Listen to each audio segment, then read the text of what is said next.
creator of the craft print. Now, have you been in Design Space and noticed the welding option seems to be nowhere to be found? Don't worry, I got you. So I'm going to show you what happened with welding. It didn't go anywhere, it's still there. And all the combined options that we now have in Cricut Design Space. If you're new here, don't forget to subscribe to my channel. If you are returning, thank you for coming back, baby.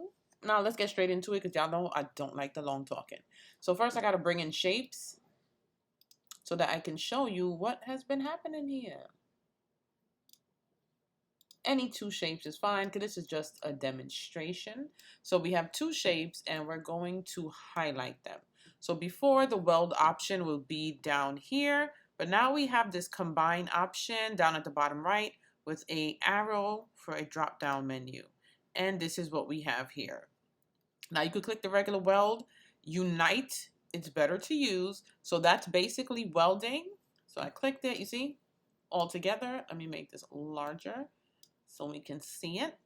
But now when you go back to the menu, you can undo the unite. You see that? And when you save it, you can also come back and undo it. You know, we couldn't do that before, right?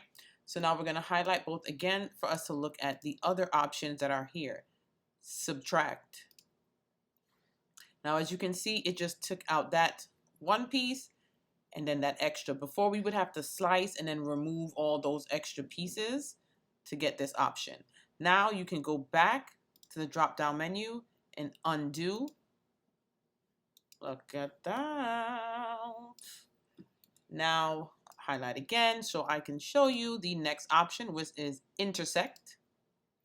Now it removes everything except for the middle piece where the two shapes were joined.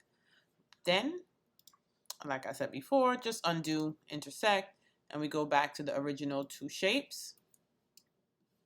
Highlight again so I can show you how to exclude. So that just removes that piece in the middle. So we still have weld. Now we have just quite a few more options here, which is a great thing. And then you can undo. Look at that. Isn't that cool? So cute. And there you have it. That's it. So now you can weld. You can unite, subtract, intersect, and exclude. So that's the new combine options down here at the bottom that you see. Or we still have the old weld. Same thing. But guess what? It can't go back unless you just go to undo. And that option you can only, look at that. Oh, Cricut really told us about ourselves. Nope, not even undoing. Before you would have to undo, and that's before you actually save, because once you save, it's stuck. So you still have that old weld option, but that's it. You can't just undo it. So instead of using let's go back and get another shape. Let's get a little heart here. So instead of the old way, now we just have more options. That's it. Real simple, real easy. Let me highlight again and show you. So instead of using weld, use unite. And that's it. If this was helpful to you, give me a thumbs up and share it with someone you think needs some help figuring out this whole weld option here. I know we have a lot of updates sometimes in Design Space. And thank you guys so much for watching. All November, I'll be posting videos Monday through Friday with Cricut crafts, updates, just a whole lot of things, guys. So stick around and make sure you subscribe if you're not subscribed yet.